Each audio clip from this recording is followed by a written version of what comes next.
तो हथकड़ी में एक और आपको बड़ी खबर बताते हैं, जहां खांसी से निजात पाने के लिए आप कफ सिरप पीते हैं, लेकिन अगर इसी कफ सिरप से किसी की जान चली जाए तो कफ सिरप ने मासूम की जान ले ली है। बच्चे के लिए जानलेवा दवा बनाने वाली कंपनी की फैक्ट्री पर अब ताले लगा दिए गए हैं।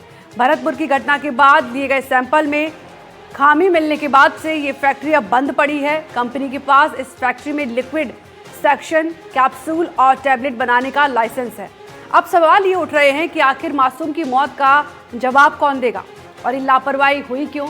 इसे लेकर हमारी टीम ने पड़ताल की और आखिर ये पूरा मामला क्या है, इसका पूरा पता लगाया। आप इस रिपोर्ट में देखिए।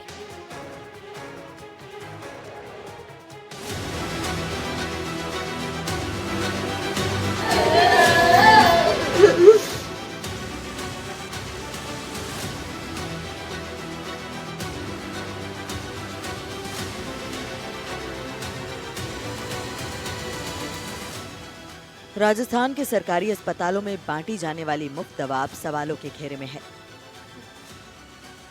वजह है एक मासूम की मौत, जिसने पूरे इलाके को दहला दिया। पूरे मामले की शुरुआत भरतपुर से हुई थी। बयाना ब्लॉक के कलसाड़ा गांव में एक सरकारी सामुदायिक स्वास्थ्य केंद्र से मिली खांसी की सिरप पीने के बाद प्रभारी चिकित्सक की तबीयत बिगड़ गई। डॉक्टर को निमोनिया हो गया। इससे पहले अस्पताल के एम्बुलेंस चालक राजेंद्र की भी तबीयत बिगड़ गई थी।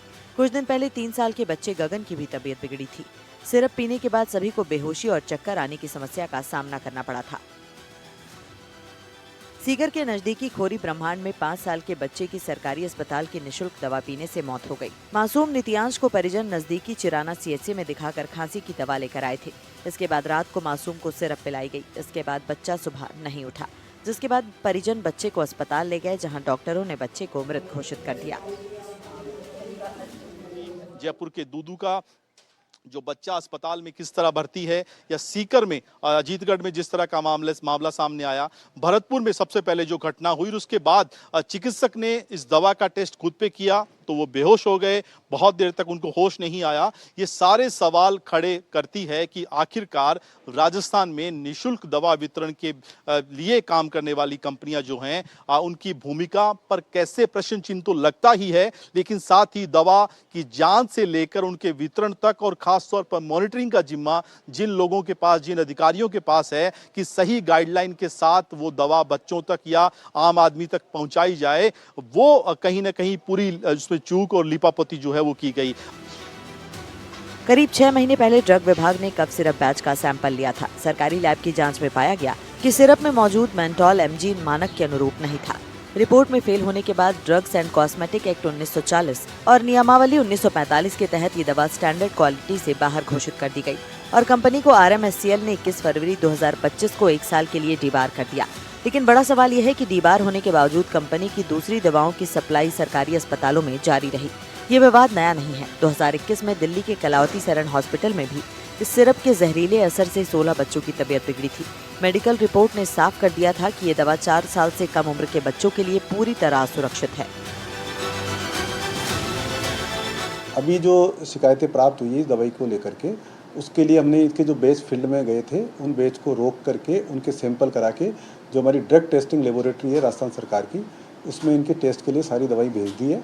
MNDY योजना के जो इंचार्ज डॉक्टर साहब हैं, उनको बनाई है कि ताकि वो सारी ये जो सारा इशू सामने आया है, इस इशू पे इसको पूरे को परीक्षण करें और जो टेस्टिंग रिपोर्ट्स आएगी उसको देखें। अभी जो टेस्टिंग रिपोर्ट्स हमारे पास पहले से आई हुई है, उन सबको देख करके एक समग्र रिपोर्ट हमारे सामने रखें, ताकि उसमें अगर कोई सप्लाई से रिलेटेड या किसी क्वालिटी से जो हमारे पास सप्लाई है उससे रिलेटेड अगर कोई इशू है तो उसको परीक्षण करके हम जो भी नियमानुसार कार्रवाई है और जो आगे अगर कोई सुधारात्मक कार्रवाई की आवश्यकता है तो दोनों हम साथ करेंगे। जो फैक्ट्री में 2 दिन पहले तक बड़े पैमाने पे दवा का उत्पादन हो रहा था, फिलहाल रोक दिया गया है, ताले लग गए हैं। यानी कहीं ना कहीं पूरे सिस्टम में जिस तरीके से मिलीभगत थी वो धीरे धीरे उजागर हो रही है। सरकार की कमेटी अपनी रिपोर्ट देगी, सैंपल आएगा, उसके बाद सब साफ होगा। लेकिन उससे पहले सरकार की कोशिश यही कि तमाम जो दवा पहुंच गई थी सरकारी अस्पतालों तक, उसको पूरी तरीके से अभी फिलहाल रोक दिया जाए।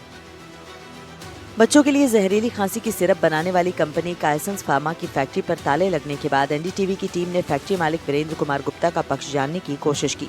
जयपुर के बनी पार्क इलाके में स्थित उनके आवास पर हमारी टीम पहुंची, लेकिन वहां वीरेंद्र कुमार गुप्ता मौजूद नहीं थे। घर पर मौजूद उनके एक रिश्तेदार ने एनडीटीवी से कहा कि दोनों फिलहाल बाहर हैं। जब एनडीटीवी ने फोन पर बात करवाने का आग्रह किया तो उन्होंने साफ कहा कि अभी वो मीडिया से बात करने के लिए उपलब्ध नहीं है। रिश्तेदार ने यह भी कहा कि सही समय पर वो मीडिया से बात करेंगे। एनडीटीवी की टीम का मकसद गंभीर आरोपों का सामना कर रही इस फार्मा कंपनी का पक्ष जानना था, लेकिन मालिक अभी सार्वजनिक तौर पर सामने आने को तैयार नहीं है। काइसेंस फार्मा की सरना डूंगर की फैक्ट्री पर ताले लगे हैं, तो हमने कोशिश की कि इस फैक्ट्री के जो मालिक हैं वीरेंद्र गुप्ता, उनके घर पर आकर उनसे बात की जाए। और ये बनी पार्क इलाके में वीरेंद्र गुप्ता का आवास है और ठीक सामने जो पहली मंजिल पर उनका फ्लैट है। और यहाँ पर जब हमने ये पता करने की कोशिश की कि वीरेंद्र गुप्ता घर पर हैं, तो ये कहा गया कि वो फिलहाल बाहर हैं। अभी उनका फ़ोन जो है वो स्विच ऑफ आ रहा है और वो बात करने की स्थिति में नहीं है, यानी वो अभी मीडिया को इस मामले में कुछ भी नहीं बताना चाहते। हालांकि हमारा नंबर लिया गया है और कहा गया है कि वो आपसे संपर्क करने की कोशिश करेंगे। तो कुल मिलाकर इस मामले में जिस तरह के गंभीर आरोप लगे हैं, काइसेंस फार्मा की तरफ से भी अपना कोई पक्ष नहीं रखा जा रहा। जिस तरह से सवाल खड़े हो रहे हैं कि क्यों एक जहरीली दवा बच्चों को खांसी की सिरप के तौर पर दी जा रही थी, क्यों बार बार जब मानकों पर, उसकी क्वालिटी पर सवाल उठ रहे थे, तो क्यों सिस्टम उसको बार बार अप्रूव कर रहा था। इंतज़ार करेंगे कि इसके जो ऑनर हैं वो एनडीटीवी से बात करें, अपना पक्ष रखें और हम भी उनसे ज़रूरी सवाल करें कि आखिरकार इस पूरे मामले में उनका क्या कहना है और जो सवाल उठ रहे हैं, जो आरोप लग रहे हैं, उन पर उनका जवाब क्या है। औषधि की गुणवत्ता मानकों में खरा उतरने पर ही औषधि को अस्पतालों में वितरण के लिए उपलब्ध करवाया जाता है। किसी दवा की गुणवत्ता जांच में कोई कमी पाए जाने पर उसका वितरण नहीं किया जाता। तो सवाल यह है कि जब बार बार सैंपल फेल हो रहे थे तो आखिर ये दवाएं पास होकर बच्चों तक कैसे पहुंचती रहीं और डीबार कंपनी की दवाओं की सप्लाई समय रहते क्यों नहीं रोक दी गई। और सबसे बड़ा सवाल यह है कि आखिर ये लापरवाही हुई कैसे। Bureau report, NDTV, Rajasthan. हथकड़ी में एक और क्राइम की खबर आपको बताते हैं, जहां साइबर फ्रॉड के मामले ने सभी को परेशान कर दिया है। और इसी कड़ी में राजधानी जयपुर के वेस्ट जिला पुलिस ने बड़ी कार्रवाई को अंजाम देते हुए साइबर फ्रॉड गिरोह का खुलासा किया है। पुलिस ने कार्रवाई करते हुए 9 मुकदमे दर्ज किए हैं और 19 आरोपियों को गिरफ्तार किया है। साथ ही इस मामले में एक नाबालिग को भी पकड़ा गया है। कैसे लोग साइबर ठगी की घटना को अंजाम देते हैं और ये पूरा मामला क्या है, इस हथकड़ी से समझते हैं।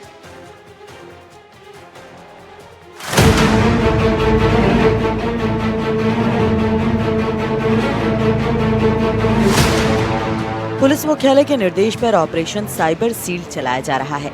इस ऑपरेशन के तहत बड़ी कार्रवाई की गई। पुलिस ने कार्रवाई करते हुए 153 मोबाइल को ढूंढकर उनके मालिकों तक पहुंचाया।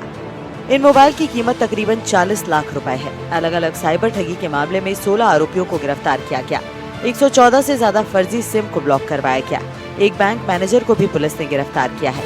एस्कॉर्ट सर्विस उपलब्ध करवाने के नाम पर ठगी के आरोप में 4 लोगों को गिरफ्तार किया गया। सभी आरोपियों से पूछताछ की जा रही है। अलग अलग तरीके के इसमें आपने देखा होगा, अलग अलग तरीका इन्होंने अपनाया था।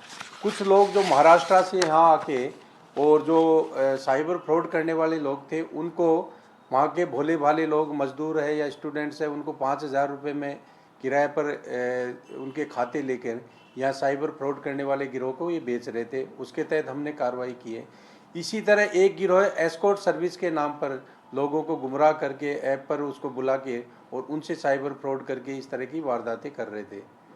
तो अलग अलग तरीके अपनाकर जो अलग अलग तरीके से इस तरह के जो साइबर फ्रॉड कर रहे हैं, इसमें जिला वेस्ट द्वारा कार्रवाई की गई। अलग अलग थाना इलाकों में कई कार्रवाइयां की गई। अलग अलग तरह की जागरूकता कार्यक्रम आयोजित कर 10,000 से ज्यादा लोगों को जागरूक किया गया।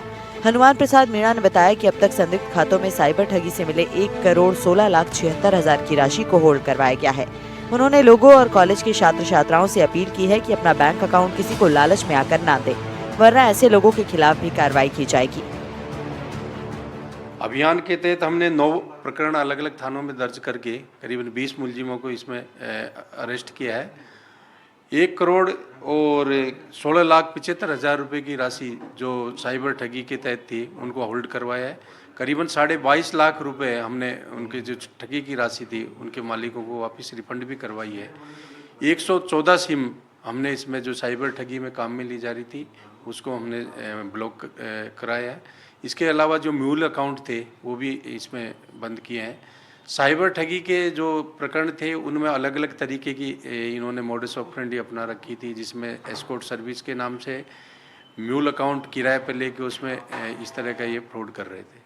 एक्चुअली म्यूल अकाउंट और किराए के खाते में हमने जैसे इस बार पहली बार राजस्थान में ये कार्रवाई करते हुए बैंक मैनेजर को भी, इसमें असिस्टेंट बैंक मैनेजर को भी गिरफ्तार किया है। तो उसमें पता चला कि जब हमने म्यूल अकाउंट धारक को पकड़ा तो पता चला कि उसके इतने अकाउंट उसने कैसे खुलवाए, किस सिस्टम से खुलवाए। तो पता चला बैंक अकाउंट मैनेजर था जो मिला हुआ था, डिप्टी मैनेजर, जो बिना बैंक में जो वेरिफिकेशन होता है अकाउंट खुलने के दौरान, जिसका खाता खुल रहा है बिना खाता धारक के आए हुए फिजिकली रूप से, बस उसकी फोटो और उसके साइन होकर फॉर्म आ जाता और उस पर खाता खोल देता था। इसके बदले में वो प्रत्येक खाते से 10,000 रुपये के करीब ले रहा था। तो फिर हमने उसको डिप्टी मैनेजर को भी इसमें गिरफ्तार किया। वेस्ट जिला टीम ने कई साइबर ठगों को पकड़ा है। इसमें एस्कॉर्ट सर्विस के नाम पर ठगी करने वाले आरोपी भी शामिल हैं। तो वहीं इसमें एक असिस्टेंट बैंक मैनेजर भी शामिल है जो किराए के खाते ठगों को प्रोवाइड करवाने का काम करता था। फिलहाल सभी से पूछताछ जारी है और इस पूछताछ में कई और खुलासे हो सकते हैं। एनडीटीवी राजस्थान के लिए जयपुर से दीपक चावला की रिपोर्ट। तो हथकड़ी में एक और बड़ी खबर आपके सामने पेश है, जहां जयपुर में अगर आप सेकेंड हैंड कार लेने की सोच रहे हैं या किसी अनजान से मिल रहे हैं तो ज़रा सावधान हो जाइए, कहीं आप अपहरण और लूट के शिकार ना हो जाएं। मुरलीपुरा पुलिस ने एक ऐसे गिरोह का खुलासा किया है जो गाड़ी बेचने के नाम पर लूट करते हैं। पुलिस ने 4 आरोपियों को गिरफ्तार किया है, साथ ही आरोपियों से लूट के 4.5 लाख रुपए और 2 गाड़ी भी बरामद की है। ये पूरा मामला क्या है, इस हथकड़ी से समझते हैं।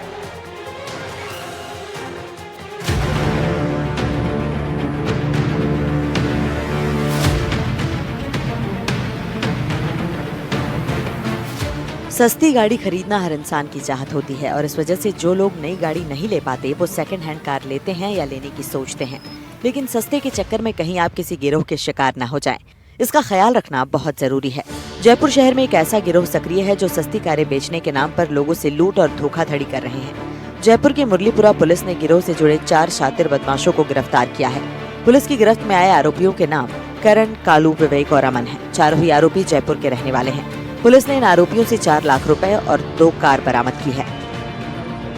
कोई गाड़ी बेचने के बहाने से कोई 4 व्यक्ति आए और हमें गाड़ी दिखाई और गाड़ी दिखा के हम लूट करके ले गए। तो हमें पता लगा कि ये लोग केवल किराए की गाड़ी को दिखा के झूठे बहाने से ही ये लोग बेचने का बहाना कर रहे थे। तो इस आधार पर उन्होंने उनसे षड्यंत्र रच के और लूट की। तो हमने तुरंत प्रभाव से कड़ी जोड़ की कार्रवाई करते हुए उस व्यक्ति को भी, उस गाड़ी को भी हमने डिटेक्ट कर लिया कि कौन सी गाड़ी से गए हैं। उस गाड़ी के हमने टेक्निकल आधार पर और हमारे सूचनाओं के आधार पर हमने उसको देखा तो वो अजमेर रोड की तरफ जाती हुई नजर आ रही थी। तो अजमेर रोड पर जब गई तो उसमें हमसे काफी ज्यादा डिस्टेंस था। तो हमने हमारे उच्चाधिकारियों से डिस्कस करके, संपर्क करके, कंट्रोल रूम से संपर्क करके आगे नाकाबंदियां वगैरह करवाई।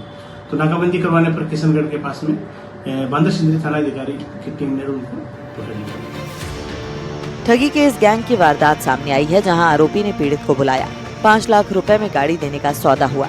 जैसे ही पीड़ित निर्धारित जगह पर अपने साथ नोटों से भरा बैग लेकर पहुंचा तो आरोपी विवेक अपने साथ 3 अन्य साथियों को लेकर आ गया। जैसे ही पीड़ित गाड़ी से उतरा तो नोटों से भरा बैग लेकर आरोपी फरार हो गए। घटना की गंभीरता को देखते हुए पुलिस ने महज 1 दिन में आरोपियों को गिरफ्तार कर लिया। मुरलीपुरा पुलिस ने 4 शातिर बदमाशों को गिरफ्तार किया है। पुलिस ने इनसे लूट के 4 लाख, इसके अलावा 1-2 कारें जो है वो जब्त की है। जो तरीका वारदात है गैंग का वो इस तरह से है कि सोशल मीडिया या मोबाइल नंबरों से पीड़ित को संपर्क करते, उसको बुलाते और उसके बाद लूट की वारदात को अंजाम देते। इसी गिरोह ने जयपुर के मुरलीपुरा इलाके में एक पीड़ित से 5 लाख की ठगी की थी। जैसे ही पुलिस को भनक लगी, सूचना मिली, उसके बाद महज 1 दिन के अंदर सभी को पकड़ा गया।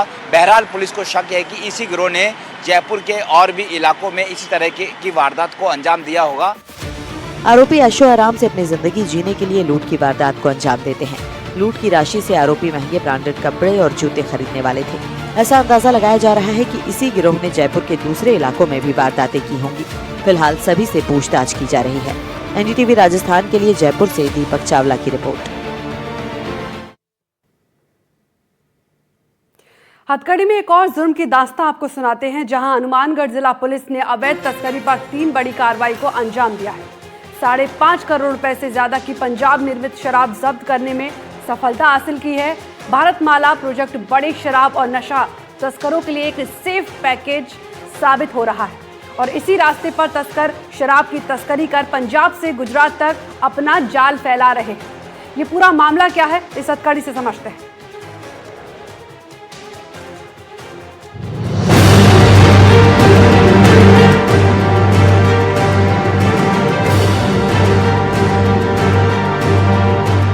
पंजाब में शराब दूसरे राज्यों के मुकाबले बेहद सस्ती है और गुजरात में शराब बंदी है। इस वजह से बड़े शराब तस्कर पंजाब की शराब अवैध तरीके से परिवहन कर गुजरात तक ले जाते हैं और बड़ा मुनाफा कमाते हैं। तस्करी के इस बड़े गोरख धंधे में भारतमाला प्रोजेक्ट बड़े शराब और नशा तस्करों के लिए सेफ पैसेज है। हनुमानगढ़ जिले के संगरिया, हनुमानगढ़ टाउन, पीलीबंगा और पल्लू थाने से होकर गुजरती भारतमाला रोड पर न सिर्फ शराब तस्करी बल्कि अन्य तरह के नशों की तस्करी के मामले भी सामने आते रहते हैं। इस तरह से लगातार जिला पुलिस कार्रवाई कर रही है, एक्टिव हो रही है, लेकिन उसके बावजूद जो तस्करी है वो रुकने का नाम नहीं ले रही है। वो कहीं ना कहीं पुलिस के लिए एक सिरदर्द भी साबित हो रही है। लेकिन इसके पीछे जो बड़ा कारण है वो शराब तस्करी का जो गोरख धंधा है, वो गुजरात का ड्राई स्टेट और पंजाब में शराब का सस्ती होना है। ये जो पूरा रूट है, इसके ऊपर न सिर्फ शराब तस्करी बल्कि उसके अलावा जो अन्य जो नशे हैं, चाहे हेरोइन है, चिट्टा है, अफीम है, पोस्त है, उस तरह के भी जो तस्करी है वो इसी रूट से की जा रही है। अब देखना ये होगा कि जिस तरह से पुलिस लगातार भारतमाला के ऊपर एक्टिव होने की बात कह रही है, आगे भी क्या पुलिस इसी तरह की कार्रवाई कर तस्करों के हौसले पस्त कर पाती है या ये जो तस्करी का खेल है ये बदस्तूर इसी तरह जारी रहेगा। जिला पुलिस शराब तस्करी पर कई तरह की कार्रवाइयों को अंजाम दे चुकी है। हाल के दिनों की बात करें तो जिला पुलिस ने महज कुछ ही दिनों में 3 बड़ी कार्रवाइयों में 5.5 करोड़ की पंजाब निर्मित शराब जब्त की है। हनुमानगढ़ पुलिस अधीक्षक हरिशंकर का कहना है कि जिस तरह से लगातार अवैध शराब की तस्करी की घटनाएं सामने आ रही हैं, पुलिस लगातार अपनी चौकसी और निगरानी को बढ़ा रही है और पिछले कुछ दिनों में कई बड़ी कार्रवाइयां न सिर्फ अवैध शराब तस्करी बल्कि 2 किलो हेरोइन पकड़ने जैसी बड़ी कार्रवाई सहित दूसरी कार्रवाइयां भी हुई हैं। जिला पुलिस की विशेष टीम और कई दूसरी टीमें गश्त, निगरानी और नाकाबंदी करती हैं ताकि तस्करी की घटनाओं के ऊपर अंकुश लगाया जा सके। लेकिन भारतमाला रोड शहर से अलग हटकर होने की वजह से पूरे समय निगरानी रखना बेहद मुश्किल हो जाता है। बड़ी समस्या ये भी है कि भारतमाला रोड पर कोई स्थायी पुलिस चौकी भी नहीं है। इस वजह से ऐसी घटनाओं पर पूरी तरह से अंकुश लगा पाना बेहद पेचीदा साबित हो रहा है। भारतमाला रोड पर जो शराब तस्करी है, जो पंजाब हरियाणा से होते हुए राजस्थान होते हुए गुजरात में सप्लाई होती है, उस पर हमारी टीम के द्वारा पिछले 7 दिनों में लगातार कार्रवाई की गई, बड़ी कार्रवाई की गई, जिसमें 3 ट्रक, 7 आरोपी और एस्कॉर्ट करती हुई गाड़ियां भी हमने जब्त की हैं। इस संबंध में पीलीबंगा, संगरिया और पल्लू थाना में मुकदमे दर्ज किए हैं और जो आगे की चेन है, मतलब कहाँ आगे सप्लाई हो रही थी गुजरात में और कहाँ से पीछे से आया है, इस संबंध में भी हमारी टीमें लगातार काम कर रही हैं और आगे बाड़मेर एसपी साहब से भी कोऑर्डिनेट कर एक कार्रवाई में जो पूरा हैंडलर था उसको भी हम लोगों ने बाड़मेर से डिटेन कराकर और इसमें कार्रवाई की। नशा तस्करी या अपराधियों के लिए एक सेफ पैसेज साबित हो रही भारतमाला पुलिस के लिए सिरदर्द बन रही है। ऐसे में अब देखना होगा कि इस सड़क पर क्या कुछ नई व्यवस्थाएं की जाएंगी ताकि न सिर्फ तस्करी बल्कि दूसरी आपराधिक घटनाओं पर भी प्रभावी नियंत्रण पाया जा सके। लगातार जिस तरह से इस तरह के तस्करी के मामले सामने आ रहे हैं तो वो मॉनिटरिंग निश्चित तौर पर नाकाफी साबित हो रही है। अब देखना ये होगा कि जिस तरह से पुलिस कार्रवाइयां तो कर रही है, लेकिन स्थायी थाने की मांग के बाद में क्या इस रूट के ऊपर क्या कोई स्थायी चौकी डिप्यूट होती है, जिसके बाद में इस तरह की जो ये तस्करी और अन्य जो आपराधिक घटनाएं जो भारतमाला के ऊपर गाये बेगाये सामने आती रहती है उनके ऊपर स्थायी रोक लग पाती है, या ये जो सिलसिला है तस्करी का इसी तरह से बदस्तूर जारी रहेगा। एनडीटीवी के लिए मनीष शर्मा, हनुमानगढ़। और अब हथकड़ी में जुर्म की एक और कहानी आपको बताते हैं, जहां एमपी के रतलाम से बड़ी खबर है। झालावाड़ में पाकिस्तानी झंडा लगाकर गुब्बारा मिलने का मामला अब सामने आया है। मामले में पुलिस ने कार्रवाई की है तो रतलाम पुलिस ने आरोपी को गिरफ्तार किया है। आरोपी दिलीप आलोट से अरेस्ट किया गया है। रतलाम पुलिस ने झालावाड़ पुलिस को यह पूरा मामला सौंप दिया है। आरोपी से लगातार पूछताछ में जुटी है झालावाड़ पुलिस। इंदौर में भी पाकिस्तानी नारे वाले गुब्बारे अब बरामद किए गए हैं।